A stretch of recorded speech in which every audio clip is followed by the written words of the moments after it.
Assalamualaikum warahmatullahi wabarakatuh.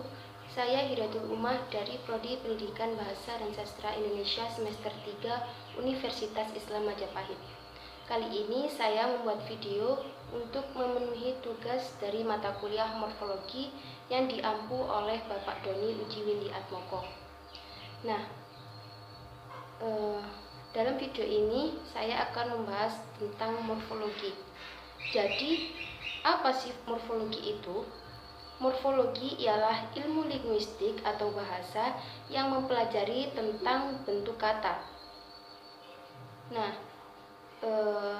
untuk bab yang pertama yaitu mengenal bentuk linguistik. Sebelum itu kita harus mengerti konsep dasar bentuk linguistik. Jadi, bentuk linguistik itu apa sih sebenarnya?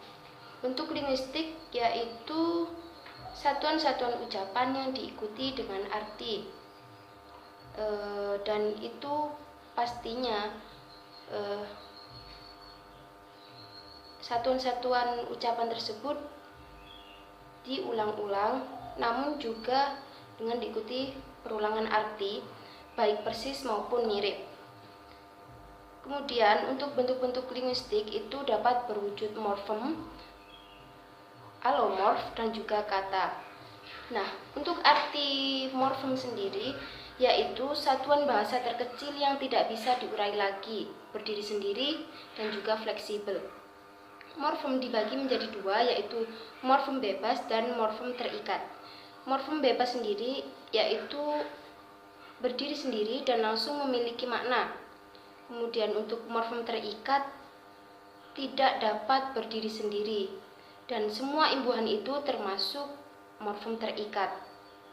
Nah, kemudian ada satuan bahasa yang memiliki bentuk sama, pengucapan sama, tetapi maknanya berbeda.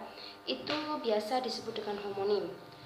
Kemudian ada lagi satuan bahasa yang memiliki bunyi sama, bentuknya berbeda, namun maknanya berbeda. Itu disebut dengan homofon. Kemudian untuk satuan bahasa yang memiliki bentuk sama, pengucapan berbeda, dan maknanya berbeda disebut dengan homograf. Nah, untuk morf sendiri artinya yaitu perubahan bentuk pada afiks atau imbuhan dengan formulasi atau rumus tertentu. Sedangkan alomorf yaitu perubahan bentuk yang terjadi ketika afiks atau morf itu yang diikuti dengan kata dasar. Nah, untuk kata sendiri dibagi menjadi dua, yaitu kata dasar dan kata turunan. Nah, kemudian ada prosedur dan prinsip pengenalan morfem. Prosedur mengenal morfem dilakukan dengan cara pembandingan dan substitusi, yaitu membandingkan bagian bentuk-bentuk dan makna yang berulang dan mengadakan substitusi atau penggantian bagian bentuk dan makna. Dengan cara seperti itu, kita dapat mengetahui satuan bentuk dan makna terkecilnya atau morfemnya. Nah, untuk prinsip mengenal morfem yaitu ada dua, prinsip pokok dan juga prinsip tambahan. Nah, untuk prinsip pokok ini yang pertama yaitu bentuk-bentuk yang berulang yang mempunyai pengertian sama termasuk morfem yang sama. Contohnya membaca, membacakan, dibaca, dibacakan, pembacaan, dan juga bacaan. Nah, kemudian untuk prinsip pokok yang kedua yaitu bentuk-bentuk yang mirip mempunyai pengertian yang sama termasuk alomorf dari morfem yang sama apabila perbedaannya dapat diterangkan secara fonologis. Contohnya ya, itu ada membaca, mendengar, mencari, mengali, melihat. Kemudian prinsip pokok yang ketiga yaitu bentuk yang mempunyai pengertian sama tetapi berbeda susunan fonemnya, termasuk alomorf dari morfem yang sama, asalkan perbedaannya bisa diterangkan secara morfologis. Contohnya bermain, berlari, berbaris, beternak, bekerja, berunding, kemudian belajar. Nah, kemudian ada juga prinsip tambahan. Yang pertama yaitu jika di dalam suatu deretan struktur terdapat perbedaan yang tidak berwujud tetapi merupakan kekosongan, maka kekosongan tersebut merupakan morfem tersendiri dan disebut juga morfem kosong atau morfem zero. Untuk prinsip tambahan yang kedua, yaitu bentuk-bentuk yang sebunyi atau homofon dapat dinyatakan sebagai morfem apabila pengertiannya berhubungan atau sama. Kemudian yang kedua, sebagai morfem disebut sebagai morfem ya yang berbeda apabila berbeda pengertiannya. Yang ketiga yaitu disebut sebagai morfem yang berbeda biarpun pengertiannya berhubungan tetapi sama distribusinya. Untuk prinsip tambahan yang ketiga yaitu suatu bentuk dapat dinyatakan sebagai morfem apabila dapat berdiri sendiri, dapat dipisahkan dari bentuk lain, merupakan perbedaan yang formal dalam suatu deretan struktur dan juga dapat berkombinasi dengan bentuk lain yang terdapat berdiri sendiri atau di dalam kombinasi-kombinasi yang lain. Nah, untuk prinsip tambahan yang keempat, yaitu jika suatu bentuk terdapat di dalam kombinasi satu-satunya dengan bentuk lain yang pada gilirannya terdapat berdiri sendiri atau di dalam kombinasi dengan bentuk-bentuk lain, bentuk itu dianggap morfem juga. Untuk wujud morfem, ada 5 wujud morfem menurut Samsuri. Yang pertama yaitu berwujud fonem atau urutan-urutan fonem-fonem segmental, dan yang kedua berwujud fonem atau urutan fonem segmental bersama dengan suprasegmental. Yang ketiga yaitu berwujud fonem suprasegmental. Yang keempat berwujud intonasi, yaitu gabungan fonem suprasegmental. Kemudian yang terakhir, yang kelima, yaitu morfem berwujud kosong atau yang disebut morfem zero. Nah, kemudian ada unsur. Nah, yang disebut unsur itu di sini adalah morfem yang menjadi unsur suatu konstruksi kata. Contohnya berpendidikan, itu unsurnya yaitu dari morfem ber dan juga pendidikan. Kemudian untuk pendidikan itu terdiri dari morfem penasal, an, dan juga didik. Nah, di sini morfem unsur itu dibagi menjadi 2, yaitu ada unsur langsung dan ada unsur tidak langsung. Kemudian yaitu bab kedua, membahas jenis morfem bahasa Indonesia. Yang pertama yaitu jenis morfem berdasarkan kemampuan berdistribusi. Ada morfem bebas, morfem terikat, morfem semi bebas, dan juga morfem bentuk unik. Kalau morfem semi bebas itu semua awalan seperti dari, ke, daripada. Kemudian untuk morfem bentuk unik, morfem ini belum memiliki arti jika sudah memiliki pasangan. Artinya morfem ini akan memiliki arti jika sudah memiliki pasangan. Seperti kuyup disandingkan dengan basah, jadi basah kuyup, seperti itu. Kemudian yang kedua yaitu jenis morfem berdasarkan produktivitasnya. Ada afiks produktif dan juga afiks tak produktif. Nah, afiks produktif ini berupa sufiks, prefiks, dan juga konfiks. Untuk afiks yang tak produktif ini itu hanya infiks. Kemudian yang ketiga yaitu morfem berdasarkan relasi antar unsurnya. Nah, morfem ini ada 2 ya, yaitu morfem utuh, yaitu bentuk morfem bebasnya. Kemudian morfem terbelah atau bentuk dari konfiks. Contohnya itu pertandingan, kesuksesan, seperti itu.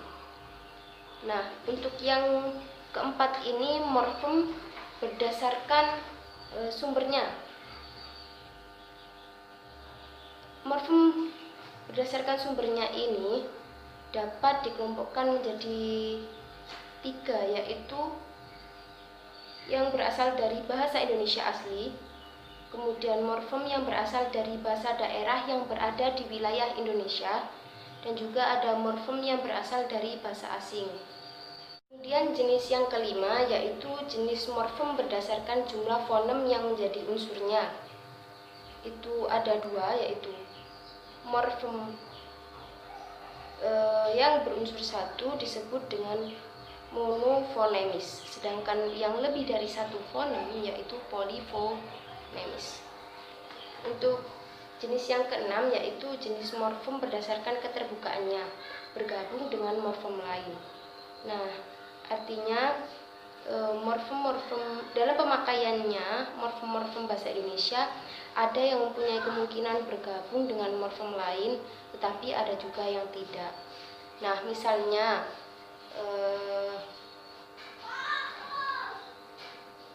ada jarum, tongkat, baju, seperti itu. Untuk yang jenis ketujuh yaitu morfem berdasarkan bermakna tidaknya. Ada morfem leksikal dan juga morfem gramatikal. Untuk morfem leksikal yaitu morfem yang belum diafiksasi, sedangkan morfem gramatikal yaitu berupa kata turunan dan sudah diafiksasi. Untuk bab yang ketiga yaitu distribusi morfem bahasa Indonesia, dibagi menjadi tiga, yaitu ada distribusi morfem imbuhan atau afiks, ada distribusi morfem ulang, dan juga ada distribusi morfem dalam bentuk majemuk. Untuk distribusi morfem imbuhan atau afiks dapat diuraikan penggabungan morfem imbuhan dengan kedua jenis bentuk dasar, yaitu penggabungan morfem imbuhan dengan bentuk dasar bebas, kemudian penggabungan morfem imbuhan dengan bentuk terikat. Sedangkan distribusi morfem ulang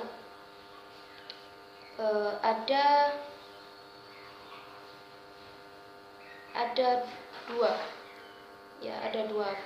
yaitu penggabungan morfem ulang dengan bentuk dasar bebas tunggal morfem dasar. Contohnya gunung sama ulang, jadi menjadi kata gunung-gunung. Kemudian untuk yang kedua yaitu penggabungan morfem ulang dengan bentuk dasar kompleks morfem dasar. Contohnya kebaikan yang diulang menjadi kebaikan-kebaikan. Nah, untuk distribusi morfem dalam bentuk majemuk ini bentuk majemuk dari rumah makan terdiri atas morfem rumah dan makan. Nah, kedua morfem ini sama-sama berdistribusi bebas dan tidak terikat oleh yang lainnya. Rumah bisa terikat, rumah tidak terikat dengan makan. Jadi bisa rumah sakit, seperti itu. Nah, kemudian untuk bab yang keempat yaitu konsep dasar proses morfologis. Nah, yang disebut dengan proses morfologis ini yaitu morfem-morfem yang menjadi anggota kata mengalami peristiwa pembentukan sebelumnya.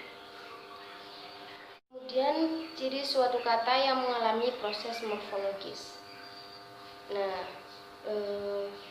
ciri-ciri kata bahwa mengalami proses morfologis ialah penggabungan atau perpaduan morfem-morfem itu mengalami perubahan arti. Kemudian ada macam proses morfologis. Dalam bahasa Indonesia, peristiwa pembentukan kata itu ada 3 macam, yaitu yang pertama ada pembentukan kata dengan menambahkan morfem afiks pada bentuk dasar, yang kedua pembentukan kata dengan mengulang bentuk dasar, dan yang ketiga yaitu pembentukan kata dengan menggabungkan 2 atau lebih bentuk dasar. Nah, ada pembentukan kata juga di luar proses morfologis.